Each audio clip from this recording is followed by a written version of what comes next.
नमस्कार, मी उर्मिला कुडे डिझाईनमध्ये तुमचं सर्वांचं खूप खूप मनापासून स्वागत आहे. तर बघा, साडीमधलं मी कापड काढून घेतलेलं आहे आणि इथं घेतलेलं आहे कॅनव्हास आणि हे ब्लाऊज पीसाचं कापड कट करून घेतलेलं आहे ब्लाऊजच्या मापाचं.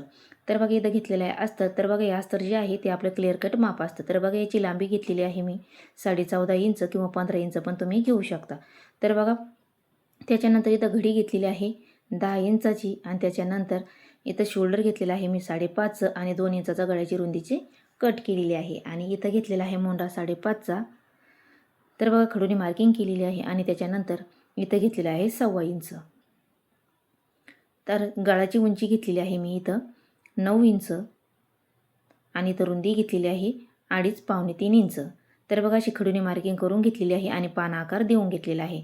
तर बघा, हे स्किप झालेलं आहे. तर या पद्धतीने असं पानाचा आकार घेतलेला आहे आणि त्याच्यानंतर इथं घेतलेला आहे कॅनव्हास. तर बघा, कॅनव्हास आपल्याला गळ्याच्या उंचीपेक्षा 1 ते 1.5 इंच जास्तीचं घ्यायचं आहे. तर बघा, त्याला घ्यायचं आहे असं पिना पॅक करून व्यवस्थित, म्हणजे इकडे तिकडे सरकू नये म्हणून. तर बघा, 1 ते 1.5 इंच लांबीचा जास्त घेतलेला आहे.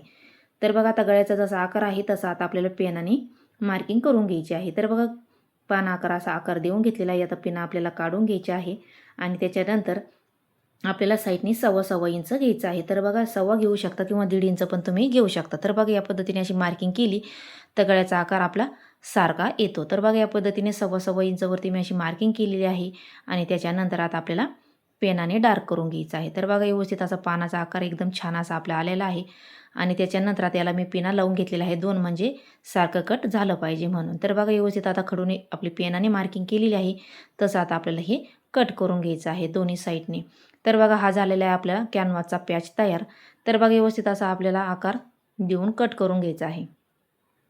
तर बघा, कट करून झाल्याच्या नंतर पिना वगैरे काढून घ्यायची आहे. तर बघा, एकदम छान असा आपला कॅनव्हासचा गळा तयार झालेला आहे. तर बघा, आता जो येल्लो कलरचा आपण काठ काढून घेत, म्हणजे साडीमधलं कापड काढून घेतलं होतं, तर ते आता आपल्याला याच्या उंचीचं कट करून घ्यायचं आहे. जास्तीचं कट करायचं आहे 1-1.5 इंच, कारण आपल्याला पुढं तुम्हाला बघायलाच भेटेन आपल्याला जास्तीचं का कट करायचं आहे. तर बघा, हे पुरणार नाही म्हणून मी याला आता डबल कापड त्याच मापाचं कट करून घेतलं ना, आता याला जॉईंट देऊन घेणार आहे मध्यातून. तर बघा, आपल्या आता उलट्या साईडने आपल्याला टीप मारून घ्यायची आहे आणि म्हणजे सुईची बाजूकून आपलं एकदम छान येईल. तर बघा, डबल टिपा मारून घेतलेला आहे मी 2 आणि त्याच्यानंतर हे बघा, असं या पद्धतीने जॉईंट देऊन झालेलं आहे आणि आता आपल्याला घ्यायचा आहे उलट्या साईडनीच आपल्याला हा कॅनव्हास जोडून. तर बघा, तुम्ही याच्यावरती प्रेस पण मारून घेऊ शकता, म्हणजे हा कॅनव्हास चिटकून जातो. नाही तर मग तुम्ही डायरेक्ट याला टिपा पण मारून घेऊ शकता. तर बघा, या पद्धतीने असं व्यवस्थित ठेवलेलं आहे आणि त्याला आता मी पिना पॅक करून घेतलेला आहे आणि उरलेलं कापड आपल्याला कट करून टाकायचं आहे आणि याच्यानंतर परत आपल्याला थोडंसं जास्तीचं परत कापड कट करून घ्यायचं आहे. तर बघा, पहिले आपण आता हे कट करून घेतलेलं आहे आणि त्याच्यानंतर आपल्याला अशी गळ्याला टीप मारून घ्यायची आहे. तर बघा, व्यवस्थित अशी काठोकाठ आपल्याला अशी टीप मारून घ्यायची आहे कॅनव्हासवरती. तर बघा, एकदम काठोकाठ मारायची आपल्याला. थोडासा कॅनव्हास असा दबन असा, नाही तर मग तुम्ही डायरेक्ट प्रेस पण मारून घेऊ शकता किंवा एकदम काठाच्या कोपऱ्याला टीप मारून घेऊ शकता. तर बघा, पूर्ण याच्यावरती आता टीप मारून घ्यायची आहे. तर बघा, पूर्ण याच्यावरती टीप मारून झाल्याच्या नंतर आता धागा आपल्याला बाजूला काढून घ्यायचा आहे आणि उरलेलं कापड कट करून घ्यायचं आहे. तर बघा, अर्धा इंच आपल्याला कापड ठेवायचं आहे, कारण आपल्याला आतमध्ये पलटी मारायचं आहे. कारण साडीचं कापड असं असतं काही काही की याचे धागे वगैरे पण निघतात. त्याच्यामुळे आपल्याला काय करायचं आहे की अर्धा इंच असं आपल्याला कापड ठेवायचं आहे आणि याच्यावरती छोटे छोटे असे कट मारून घ्यायचे आहे आणि हे आतमध्ये पलटून घ्यायचं आहे, म्हणजे एकदम छान असा फिनिशिंगमध्ये आपल्याला कॅनव्हासचा गळा तयार होतो. तर बघा, या पद्धतीने असं आपल्याला मध्ये मुडपून घ्यायचं आहे आणि काठोकाठ टीप मारायची आहे. तर बघा, अगदी सोपी पद्धत आहे. मी याच्या आधी पण असा लाल कलरचा पानगळाची पॅच डिझाईन टाकलेली आहे, बऱ्याच टाकलेल्या आहे मी पॅच ब्लाऊज डिझाईन. तर तुम्ही नसन बघितलं तर नक्की चेक करा, एकदम सोप्या पद्धतीत सांगत असते मी. तर बघा, एकदम कॅनव्हासला खेटून कट करायचं आहे आता आपल्याला. ही जे आतमधलं जे कापड आहे एकदम कॅनव्हासला खेटून कट करून घ्यायचं आहे आणि कट करून घेतल्याच्या नंतर पिना वगैरे काढून घ्यायचं. तर बघा, एकदम सुंदर असा आपला पॅच तयार झालेला आहे. तर बघा, आता हे ब्लाऊज पीसाचं कापड जे आहे ते आता आपल्याला सुईचं असं ठेवून घ्यायचं आहे, कारण आपल्याला कंबरपट्टी विदाऊट लावायची नाही, म्हणून आपल्याला अशी सरळ अशी कमरेला टीप मारून घ्यायची आहे. सुईचं कापड ठेवून घ्यायचं आहे आणि कमरेला अर्धा इंच अशी टीप मारून घ्यायची आहे. तर बघा, तुम्हाला कमरेला विदाऊट पट्टी लावायची असली अस्तरची, तर तुम्ही डायरेक्ट हे कापड उलट्या बाजूकडून सगळीकडून जोडून घेऊ शकता. तर बघा, स्टेप बाय स्टेप सांगितलेलं आहे एकदम सोप्या पद्धतीत, तर नक्की चेक करा. तर बघा, व्यवस्थित धागे वगैरे कट करून झाल्याच्या नंतर आता व्यवस्थित हाताने फिनिशिंग द्यायची आहे आणि कमरेला परत अशी आपल्याला दाबटीप देऊन घ्यायची आहे. दाबटीप दिली तर एकदम फिनिशिंगमध्ये आपलं ब्लाऊज रेडी होतो. तर बघा, टीप मारून झाल्याच्या नंतर धागे वगैरे कट करायचे, हाताने व्यवस्थित फिनिशिंग करायची आहे आणि आता सगळ्या बाजूने आपल्याला अर्धा इंचाच्या मापावरती अशी टीप मारून घ्यायची आहे. तर बघा हाताने व्यवस्थित फिनिशिंग देत चालायचे, कारण याला झूळ वगैरे पडला नाही पाहिजे, याची आपल्याला काळजी घ्यायची आहे. तर बघा व्यवस्थित आता पूर्ण याच्यावरती आपल्याला टीप मारून घ्यायची आहे. तर मी तुम्हाला म्हटले कंबरपट्टी लावायची असली तर तुम्ही उलट्या बाजूने सगळ्या बाजूकडून पॅक करून घेऊ शकता आणि कंबरपट्टी विदाऊट लावून घेऊ शकता. तर बघा व्यवस्थित अशी टीप मारून झाल्याच्या नंतर आता परत कमरेला आपल्याला अशी अर्धा इंचावरती टीप मारायची आहे, म्हणजे फिनिशिंगमध्ये आपला कमरेची पट्टी व्यवस्थित होती. तर बघा आता अस्तर लेवल आपल्याला ब्लाऊज पीसाचं कापड कट करून घ्यायचं आहे सगळ्या बाजूने. तर व्यवस्थित आता कट करून घेऊया. तर बघा हे जे कापड आहे हे पण आपल्याला एकदम काठोकाठ एकदम खेटून असं कट करायचं आहे. तर बघा या पद्धतीने बघू शकता तुम्ही. तर बघा एकदम छान असं कट करून घेतलेलं आहे. त्याच्यानंतर आता आपल्याला घ्यायचा आहे जो आपण कॅनव्हासचा पॅच तयार करून घेतलेला आहे तो घ्यायचा आहे आणि उलट्या बाजूकून ठेवून घ्यायचा आहे. तो पण उलटा ठेवायचा आणि ब्लाऊज पीसाचं कापड पण जे गळा तयार करून घेतलेला आहे ते पण उलटं ठेवून घ्यायचं आहे. आणि असं आपल्याला कोपऱ्याला कोपरा असा ठेवून घ्यायचा आहे. जो पानगळ्याचा कोपरा आहे तो कोपऱ्याला कोपरा ठेवून घ्यायचा आहे आणि पिनाने पॅक करून घ्यायचं आहे. पहिले म्हणजे इकडे तिकडे सरकलं नाही पाहिजे. तर बघा पहिली जी टीप मारलेली आहे आपण काठोकाठ तशीच आपल्याला टीप मारून घ्यायची आहे, कारण जास्तीचं आपल्याला दाबायचं नाही. जास्तीचं दाबलं तर पलटाला सुद्धा जड जातं आणि आपण जेव्हा पुढं पायपिंग करतो पायपिंग करायला पण ही जड जाते. तर बघा व्यवस्थित अशी काठोकाठ आपल्याला टीप मारायची आहे. जिथं कोपरा आला तिथं अशी सुई खाली ठेवून घ्यायची आहे आणि परत पुढं कंटिन्यू टीप मारून घ्यायची आहे. तर बघा टीप मारून घ्यायची आहे एकदम काठोकाठ आपल्याला व्यवस्थित. तर बघा व्यवस्थित अशी टीप मारून घेतलेली आहे आणि त्याच्यानंतर आपल्याला धागे वगैरे कट करून घ्यायचं आहे. तर बघा व्यवस्थित धागे वगैरे कट करून घेतलेले आहे आणि उरलेला कापडाचा टोक वरचे कट करून घेतलेले आहे. आता आपल्याला घ्यायचे आहे पिना काढून.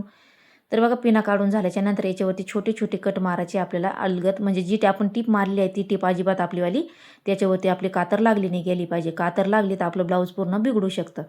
तर बघा व्यवस्थित आता टीप मारून झाल्याच्या नंतर कट मारून झाल्याच्या नंतर आता हे आपल्याला असं वरच्या बाजूने पलटी मारून घ्यायचं आहे हा गळा. तर बघा एकदम छान असा गळा आपला तयार झालेला आहे. तर बघा आता याच्यावरती आपल्याला काठोकाठ आपल्याला परत याच्यावरती टीप मारून घ्यायची, कारण एकदम व्यवस्थित टीप मारली तर म्हणजे फिनिशिंगमध्ये आपला हा गळा आतमध्ये बाहेरच्या साईडनी पलटला जातो. तर बघा एकदम काठोकाठ आपल्याला सगळ्या गळ्यावरती टीप मारून घ्यायची आहे. तर बघा टीप मारून झाल्याच्या नंतर लगेच आपल्याला इकडच्या साईडनी पण परत टीप मारून घ्यायची आहे. तर बघा याच्यामध्ये तुम्हाला दुसरे पॅच करून घालायचे असले तर नंतर तुम्ही टीप मारले तरी पण चालेल. कोणी याला थर्माकॉलचे बॉल पण लावत्या साईडनी, म्हणजे पोटली डिझाईन करतात. तर तुम्हाला तशी करायची असली तर तुम्ही तशी पण करू शकता. तर बघा व्यवस्थित आता ही टीप मारून झालेली आहे काठोकाठ व्यवस्थित. त्याच्यानंतर धागे वगैरे आपल्याला परत कट करून घ्यायचे आहे आणि उरलेलं जास्तीचं कापड असलं तर ते पण आपल्याला कट करून घ्यायचं आहे अस्तर लेवल, म्हणजे ब्लाऊज पीसाच्या लेवल. तर बघा व्यवस्थित धागे वगैरे काढून घ्यायचे आहे, कट करून घ्यायचं आहे. तर बघा एकदम छान असा फिनिशिंगमध्ये आपला गळा तयार झालेला आहे. तर बघा तुम्हाला दोन्ही साईडनी लेस लावायची असली तर तुम्ही दोन्ही साईडनी पण लेस लावून घेऊ शकता, पण मी आतल्या गळ्याला पायपिंग करणार आहे. तर बघा तिरकं कापड घेतलेलं आहे गुलाबी कलरच्या कापडाचं आणि असं तिरकं आपल्याला 1 इंचाची अशी पट्टी कट करून घ्यायची आहे. तर बघा 2 पट्ट्या मी कट करून घेतलेल्या आहे, त्या एकामेकाला आपल्याला जोडून घ्यायची आहे. तर बघा एक घ्यायची सोयीची ठेवून खालची बाजूची आणि वरच्या बाजूची घ्यायची आहे उलटी ठेवून, आणि आता याच्यावरती आपल्याला अशी टीप मारून घ्यायची आहे. तर बघा टीप मारून घेतल्याच्या नंतर व्यवस्थित आता आपल्याला हे कापड व्यवस्थित करून घ्यायचं. तिरकं असलं तर व्यवस्थित कट करून घ्यायचं आहे. तर बघा इथं थोडंसं तिरकं होतं तर मी समोरचा भाग कट करून घेतला. तर बघा थोडंसं कापड असं मुडपून घ्यायचं आहे आणि याच्यावरती काठोकाठ आपल्याला अशी टीप मारून घ्यायची आहे पायपिंग करण्यासाठी. तर बघा याच पद्धतीने मी पायपिंग करीत असते. एकदम छान अशी पायपिंग येते. तिरकं कापड कापलं तर एकदम छान अशी पायपिंग तयार होते. तर बघा तुम्ही गोल गळ्याला किंवा दुसऱ्या गळ्याला पण पायपिंग करायची असली तर अशा तिरक्या पट्ट्या काढू शकता.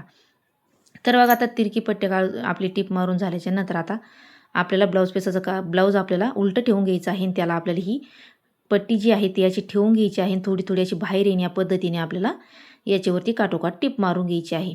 तर बघा या पद्धतीने तुम्ही पायपिंग केली तर एकदम छान अशी पायपिंग येते. तर बघू शकता तुम्ही. तर बघा व्यवस्थित अशी आता आपल्याला अशी टीप मारीत चालायची आहे. जिथं कोपरा आलेला आहे तिथं आपल्याला अशी सुई खाली ठेवून घ्यायची आहे. तिथं थोडासा जे पायपिंगचं कापड आहे ते थोडंसं मुडपून घ्यायचं आहे. इथं म्हणजे पायपिंग एकदम छान येते, तिथं झोळ वगैरे पडत नाही त्याच्यामुळं. तर बघा व्यवस्थित अशी टीप मारून घेतल्याच्या नंतर आपल्याला धागे वगैरे कट करून घ्यायचं आणि कापड उरलेलं कट करून घ्यायचं. याच्यावर छोटे छोटे कट मारून घ्यायचे आहे म्हणजे पलटायला सोपं जातं. तर बघा व्यवस्थित कट मारून झाल्याच्या नंतर आता आपल्याला अशी आतमध्ये ही पायपिंगचं कापड असं आतमध्ये मुडपायचं आहे आणि याच्यावर काठोकाठ आपल्याला अशी टीप मारायची आहे, म्हणजे पायपिंगच्या आणि त्या पॅच आहे त्याच्या दोन्हीच्या मध्ये. तर बघा एकदम छान अशी पायपिंग तयार होती. तुम्ही नक्की ट्राय करा. एकदम छान पायपिंग येते अशी जाड एकदम. तर एकदम तुम्हाला जवळून पण दाखवते. एकदम छान अशी बघू शकता तुम्ही किती छान अशी आपली पायपिंग तयार झालेली आहे. तर बघा त्याच्यानंतर तुम्हाला जशी आवडेल तशी तुम्ही याच्यावरती लेस लावून घेऊ शकता. तर बघा आता आपल्याला ह्या साईडच्या पॅचला अशी लेस लावून घ्यायची, म्हणजे ती आपण टीप मारली आहे ती पण दिसणार नाही आणि ती पण दाबल्या जाईल. एकदम छान अशी फिनिशिंगमध्ये आपल्याला आता इथं लेस लावून घ्यायची आहे. तर बघा मी थोडीशी मोठी घेतलेली आहे, याच्यावरती आपल्याला डबल टीप मारून घ्यायची आहे, कारण थोडी पट्टी लेसची जास्तीची आहे. कारण त्याचेवाले जे कोपरे आहे ते पण दबले गेले पाहिजे, मग थोडीशी मी जास्तीच घेतली. नाही तर जो कोपरा आहे आपला पानगळ्याचा तिथं मी थोडीशी लेस अशी मुडपून घेतली आणि मग पुढं टीप मारून घेतली, म्हणजे कसं जो कोपरा आहे तो एकदम छान असा पानगळ्याचा आला पाहिजे, म्हणून तिथं कोपऱ्यावरती लेस मी अशी मुडपून घेतलेली आहे. तर बघा आता ही पूर्ण लेस आपल्याला याच्यावरती अशी लावून घ्यायची, उरलेली आता कट करून घ्यायची आहे. त्याच्यानंतर याच्यावरती आपल्याला डबल टीप मारून घ्यायची आहे, कारण पलटी पडू नये म्हणून. तर चला आता ही लेस आपण अशी सेम अशीच लावून घ्यायची आहे, डबल टिप मारून घ्यायची आहे. तर बघा व्यवस्थित अशी डबल टिप मारून घ्यायची आहे आणि त्याच्यानंतर आपल्याला पाठीमागचे टक्स मारून घ्यायचे आहे. तर बघा एकदम छान अशी फिनिशिंगमध्ये लेस आपली लावून झालेली आहे. धागे वगैरे कट करून घ्यायचे आहे. तर बघू शकता हाताने व्यवस्थित फिनिशिंग करून घ्यायची आहे. तर बघा आता त्याच्यानंतर आता पाठीमागचे टक्स मारून घ्यायचे आपल्याला. मध्यातून घ्यायचं आहे 4-4.5 इंच आणि उभा पण आपल्याला 4-4.5 इंच घ्यायचा आहे आणि अशी तिरकी आपल्याला अशी टीप मारून घ्यायची. खालच्या साईडने आपल्याला अर्धा इंचाला थोडं कमी अशी इथं पक्की टीप मारून घ्यायची आहे. तर बघा पक्की टीप मारायची आपल्याला खालच्या साईडने आणि वरच्या साईडने, म्हणजे खोलली गेल्या पाहिजे नाही. ती खोलली तर एकदम चांगले दिसत नाही फिनिशिंगमध्ये. तर इकडच्या साईडने पण सेमच त्या पद्धतीने आपल्याला टक्स मारून घ्यायचा आहे. धागे वगैरे कट करून घ्यायचे आहे आणि हाताने त्याच्यावरती व्यवस्थित फिनिशिंग करून घ्यायची आहे. तर बघा आता हे ब्लाऊज मी पूर्ण रेडी करून घेणार आहे आणि याच्यावरती याला मी नॉट वगैरे पण तयार करून घेतली ती. पहिले याचीच मी नॉट करून घेतलेली आहे आणि याचीवारीच मी लटकन पण करून घेतलेली आहे. तर बघा मी समोरचा भाग पूर्ण रेडी करून घेतला होता आणि बाही पण पूर्ण रेडी करून घेतलेली होती. तर आता हे पूर्ण ब्लाऊज आपण रेडी करून घेऊया. तर बघा हे 4 टक्समध्ये ब्लाऊज आहे.